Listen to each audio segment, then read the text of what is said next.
Hello friends, welcome to Priya Raj life style. வாங்க, இன்னைக்கு எங்கள் வீட்டில் வாழைப்பூ கூட்டு தான் செஞ்சுருந்தேன். ரொம்பவே சூப்பராக இருந்துச்சு. உங்ககிட்ட ஷேர் பண்ணிக்கிறேன். உங்களுக்குமே ரொம்பவே யூஸ்ஃபுல்லாக இருக்கும். நீங்களும் இந்த மாதிரி ட்ரை பண்ணி பாருங்கள். இது சாதத்து கூட அப்படியே பிசைஞ்சு சாப்பிடவே ரொம்ப சூப்பராக இருக்கும். சைட் டிஷ்ஷாகவும் வச்சு சாப்பிட்டுக்கலாம். வாங்க, இது குயிக்காக எப்படி செய்யுதுன்ட்டு பார்க்கலாம். ஒரு குக்கர் எடுத்துட்டு அதில் 1 டம்ளர் அளவுக்கு பாசிப்பருப்பு எடுத்துக்கிறேன். இதை நல்லா வாஷ் பண்ணி எடுத்துக்கிறேன். வாஷ் பண்ணிவிட்டு இது கூடவே எந்த டம்ளரால் தண்ணி எடுத்தனோ அதே டம்ளரால் 5 டம்ளர் அளவுக்கு தண்ணி எடுத்துக்கிறேன். இது கூடவே ஒரு பூண்டை தோல் உரித்து சேர்த்துக்கிறேன். 15 சின்ன வெங்காயம் சேர்த்துக்கிறேன். சின்ன வெங்காயம் இல்லைன்னா நீங்கள் பெரிய வெங்காயம் கூட சேர்த்து பண்ணலாம். இது கூடவே 2 தக்காளியை கட் பண்ணி சேர்த்துக்கிறேன்.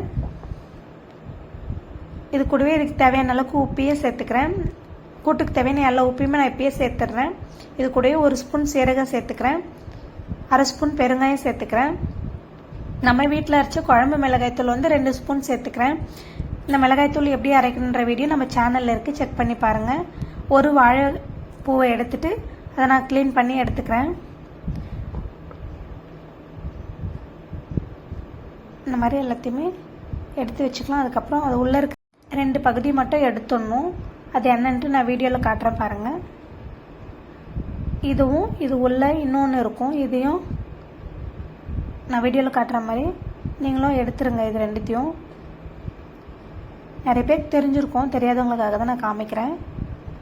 இது 2த்தையும் எடுத்துட்டு எல்லா வாழைப்பூவுமே நான் இந்த மாதிரி க்ளீன் பண்ணி எடுத்துக்கிறேன். இது இது மட்டும் தான் நான் சேர்த்துக்க போகிறேன். இந்த இது நான் வடைக்கு சேர்த்துக்க போகிறேன். கொஞ்சம் வடை எங்கள் பசங்களுக்கு ரொம்பவே பிடிக்கும், வாழைப்பூ வடை. அதனால் நான் அதை ரெடி பண்ணுறதுக்காக எடுத்து வச்சுருக்கேன். மீதி இருக்கிற எல்லா பூவுமே நான் கட் பண்ணிவிட்டு நம்ம சமையலுக்கு யூஸ் பண்ணுற தண்ணியில் சேர்த்துட்டு உடனேவே நம்ம குக்கரில் சேர்த்துக்கணும். ரொம்ப நேரம் இதில் போட்டு ஊற வைக்கக்கூடாது. இதையும் நான் இப்போ குக்கரில் சேர்த்துக்கிறேன். சேர்த்துட்டு மூடி போட்டு மூடிட்டு கரெக்டாக ஒரு 5 விசில் விட்டு எடுத்துக்கோங்க. என் குக்கரில் 5 விசில் விடணும். உங்கள் குக்கரில் எத்தனை விசில் விடணும் நீங்கள் பார்த்து வச்சு எடுத்துக்கோங்க. இப்போ பாருங்கள், நல்லாவே விசில்லாம் தானாக ரிலீஸ் ஆகிட்டு சூப்பராக வந்துருச்சு. நான் ஓப்பன் பண்ணி பார்த்துக்கிறேன். சூப்பராக இருக்குது.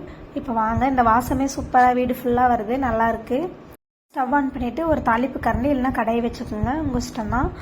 3 ஸ்பூன் எண்ணெய் சேர்த்துட்டு 1 ஸ்பூன் கடுகு, 1/2 ஸ்பூன் சீரகம் சேர்த்துக்கிறேன். ஒரு கொத்து கறிவேப்பிலையும் சேர்த்துட்டு தாளிப்பு கூடயே நான் வாழைப்பூ கூட்டியும் சேர்த்துக்கிறேன். சேர்த்துட்டு 1 நிமிஷத்துக்கு நல்லா கொதிக்க விட்டுக்கலாம். நீங்கள் தாளிப்பு கரண்டியில் தாளிச்சிங்கன்னா அந்த குக்கர்லேயே தாளிப்பை சேர்த்துட்டு கொதிக்க விட்டுக்குங்க.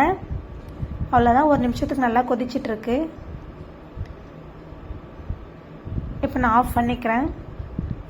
அவ்வளோதான், நம்ம கூட்டு ரெடி ஆகிடுச்சு. ரொம்பவே சூப்பராக இருக்கும்.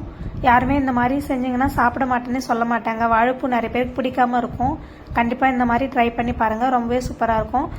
அடுத்த வீடியோவில் நான் வாழைப்பூ வடை எப்படி செய்யுதுன்னு வீடியோ கண்டிப்பாக போடுறேன். கண்டிப்பாக நம்ம சேனலை மறக்காமல் சப்ஸ்கிரைப் பண்ணி சப்போர்ட் பண்ணுங்கள். தேங்க்யூ.